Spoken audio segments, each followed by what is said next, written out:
Have you ever felt invisible? Like your pain didn't matter?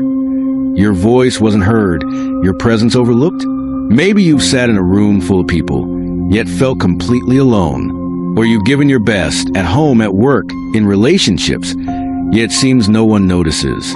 If that's you, you're not alone. There's a woman in the Bible who knows exactly how that feels. Her name is Hagar. Hagar wasn't born into privilege. She was a servant, an Egyptian slave, living in the household of Abram and Sarai. She didn't choose her life. She didn't get a say in where she lived, who she served, or what was asked of her. To many, she was just a help, not a person, not a story, just a tool, unseen, unvalued, used. But God had a different view. Sarai, Abram's wife, had waited for years to have a child, and the waiting turned to frustration. So she came up with a plan, her own plan, to make God's promise happen faster. She gave Hagar to Abram to be a surrogate mother. Imagine Hagar's heart. She didn't ask for this. She wasn't consulted. She was given, like an object. And when she became pregnant, something changed. Sarai's jealousy grew. Hagar's presence became a problem. Her joy became Sarai's bitterness. And that bitterness turned into cruelty.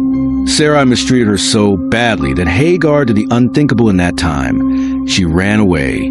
A pregnant woman, fleeing alone into the desert.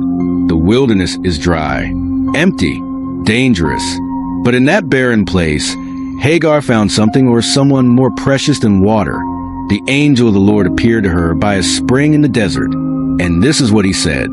Hagar, servant of Sarai, where have you come from? And where are you going?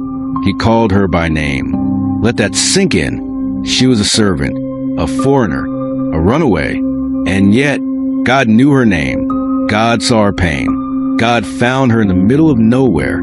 The angel told her she would have a son, and she was to name him Ishmael, which means God hears. And then came one of the most beautiful declarations in all of Scripture. You are the God who sees me. For she said, I have now seen the one who sees me. Genesis 16, verse 13. Hagar went back, not because her situation had changed, but because she had changed. She went back not as a forgotten slave, but as a woman seen by God.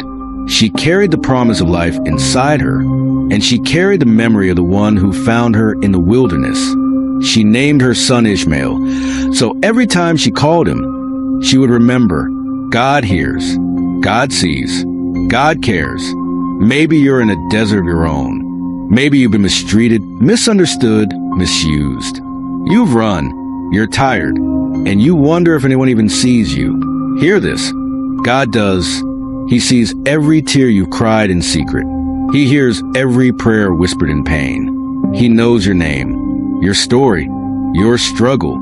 You are not invisible to him. You are deeply known and deeply loved.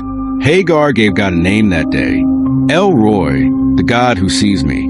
It's the only time in the Bible someone names God, and that name echoes to the ages for every heart that feels forgotten. El Roy sees you, in your room, in your pain, in your questions, in your silence.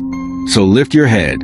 You are not alone. You are not unseen. The God who met Hagar in the desert is the same God watching over you now. You are the God who sees me.